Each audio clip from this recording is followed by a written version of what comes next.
जयगुरु परम कल्याणमय श्री श्री ठाकुर महाराज पाद पद्म अनंत कोटि प्रणाम जनाई आरंभ करुछु निगम दर्पण आज अध्यायटी।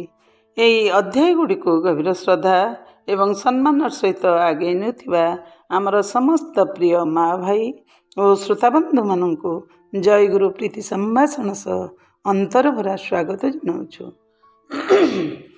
परम प्रेममय श्री श्री ठाकुर महाराज कहते जीवन सार्थक करने निमंते तथा आत्ममुक्तिर संधान पाइबाकू गुरुवरण करा जायथाए। तेणु सिद्धिलाभर शेष पर्यंत से श्रद्धा विश्वास एवं निष्ठा रूपी यही अमूल्य संपद गुड़ी को जीवन में अक्षुण्ण रखिले अक्षय बीज लाभ होता है। गुरुंक प्रति श्रद्धा एवं आदेश उपदेश प्रति देह मन प्राण विनिमय निष्ठा ही शिष्य को गुरु शक्ति प्रदान करि थाए। तेबे आसंतु एही परिप्रेक्षी एभली जड़े गुरुभक्त बालकर कथा शुणा जी कि जुग जुगरु आज पर्यंत गुरु भक्तिर शीर्ष स्थान रही से हेले भक्त आरुणी जहाँ गुरु भक्ति विषय शुणिले निजर सद्गुरुंक श्रीचरण रे अनुराग बढ़िबो एवं गुरुंक सेवा उपदेश एकनिष्ठ भाव पालन करिवार प्रेरणा मध्य मिलिबो। प्राचीन काल रे वर्तमान भली स्कूल कॉलेज किछि नथिला। त्यागी सन्यासी तथा तपस्वी माने जंगल ले जाई तपस्या करुथिले, सिद्धि लाभ करी सेठारे कुड़ियाटिए मान करी रहउथिले। पिता माता माने पिला मानकु नहीं सेठी जाई पहुँची जाउथले शिक्षादान निमंते। फल सेठरे ही गुरुकुल आश्रम आरंभ हो जाउथिला।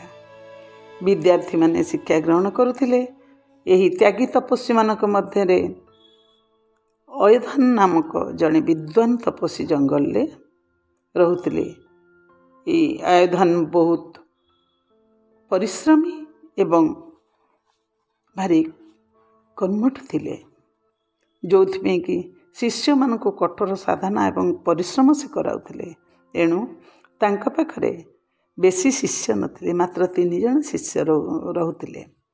शिक्षा ग्रहण करुथिले रहिकी से मानक मध्यरे आरुण थिले अन्यतम। जड़े एकनिष्ठ भक्त थिले आरुणी। बिना विचार रे से सर्वदा गुरु का आदेश पालन करुथिले। सेथिमें गुरु तांको खूब श्रद्धा करुथिले। जेते कष्टसाध्य कार्य हेले मध्य गुरु सर्वप्रथमे आरुणी को संपन्न करुथिले एवं आरुणी मध्य शत बाधा सत्वे ताहा पूर्ण करुथिले। दिनकर घटना वर्षा आरंभ हो गला। गुरुंकर हठात मन पड़गला बिलरे गोटे घाई होता। वर्षा पानी किछि बिलरे न रही सबू चली जीवो, फसल भल हेबनी। से तत्क्षणात आरुणी कहले, आरुणी कोदालटा नहीं जा, बिलर हिरे होता घाईटा को बांधी दे आसबो। आरुणी तत्क्षणात गुरु का आदेश पाई कोदालटी धरी चलीगला बिल को। देखिला वर्षार गति बढ़ीगलाणी, जोर जोर वर्षा होची। तेणु सी सत चेष्टा करी मध्य माटी जेते आड़ू आनी हिरटा को बांधिला। पानीर सुअरे हिर मोटी रहिलानी, माटी गुड़ा सबू धसई पानी चलीगला। गुरु को आदेश पालन न कले आरुणी रही पारिबनी। तेणु से जो गुरुनिष्ठा भाव रे से चतुर्दिग खोजिला कौटू कौन आनी से हिरटा बांधि पारिबो, किंतु किछि दिसिलानी। शेषकू सी से घाई मुहरे निजे शोई पड़ला।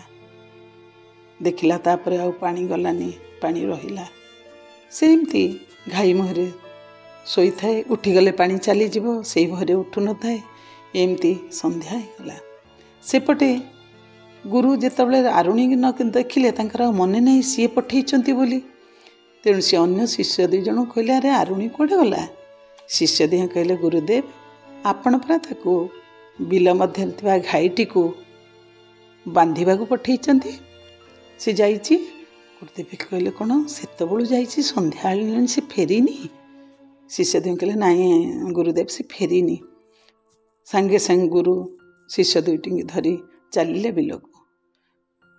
जाई बिलरे देखिले आरुणी कोठी दिसुनी। संध्या आसलानी, टर्च मारी खोजिले, कोठी पाइलेनी। आरुणी आरुणी बहुत व्याकुलता साकर डाकिले गुरु।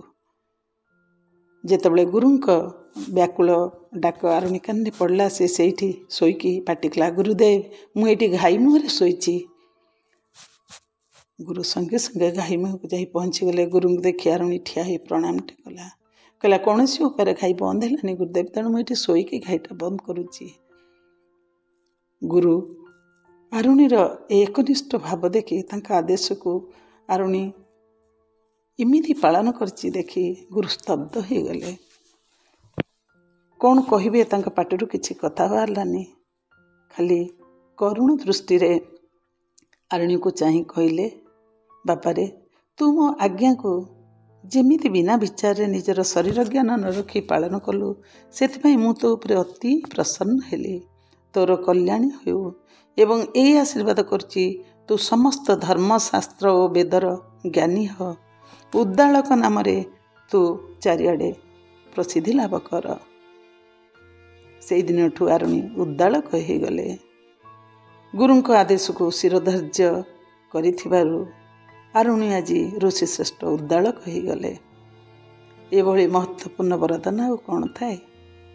ତେବେ ଆମେ ଏଥିରୁ କ'ଣ ଶିକ୍ଷା ପାଇଲେ କହିଲେ ଶ୍ରୋତାବନ୍ଧୁ? ଶ୍ରୀଗୁରୁଙ୍କ ଚରଣରେ ଅଖଣ୍ଡ ବିଶ୍ୱାସ ରଖି ଦେହ ମନ ପ୍ରାଣ ଢାଳି ଶ୍ରୀ ଗୁରୁଦେବଙ୍କ ଆଦେଶକୁ ବିନା ବିଚାରରେ ପାଳନ କଲେ ଗୁରୁଙ୍କ ଆଶୀର୍ବାଦରେ ଜୀବନ ଧନ୍ୟ ହୋଇଯାଏ। ସେହି ପରମ ପୁରୁଷ ପରମ ବ୍ରହ୍ମ ସ୍ୱରୂପ ଗୁରୁଙ୍କ ପାଦ ତଳେ ଆସନ୍ତୁ ପ୍ରଣାମ କରିବା। ଶ୍ରୀମତ୍ ପରମ ବ୍ରହ୍ମ ଗୁରୁଂ ବଦାମି, ଶ୍ରୀମତ୍ ପରମ ବ୍ରହ୍ମ ଗୁରୁଂ ଭଜାମି, ଶ୍ରୀମତ୍ ପରମ ବ୍ରହ୍ମ ଗୁରୁଂ ସ୍ମରାମି, ଶ୍ରୀମତ୍ ପରମ ବ୍ରହ୍ମ ଗୁରୁଂ ନମାମି। ପରିଶେଷରେ ଆଜିର ଅଧ୍ୟାୟଟି ରହିଥିବା ସମସ୍ତ ତ୍ରୁଟି ପାଇଁ ଆପଣମାନଙ୍କ ପାଖରେ କ୍ଷମା ଚାହୁଁଛୁ। ସେହି ପରମ କଲ୍ୟାଣମୟ ଠାକୁର ମହାରାଜ ଆପଣମାନଙ୍କୁ ଆନନ୍ଦରେ ରଖନ୍ତୁ, ଶାନ୍ତିରେ ରଖନ୍ତୁ, ସୁସ୍ଥତା ପ୍ରଦାନ କରନ୍ତୁ। ଏତିକି କାମନା କରି ବିଦାୟ ନେଉଛୁ। ପୁଣି ସାକ୍ଷାତ ହେବ ଆଗାମୀ ରବିବାର ଏହି ନିଗମ ଦର୍ପଣ ମାଧ୍ୟମରେ। ଜୟ ଗୁରୁ।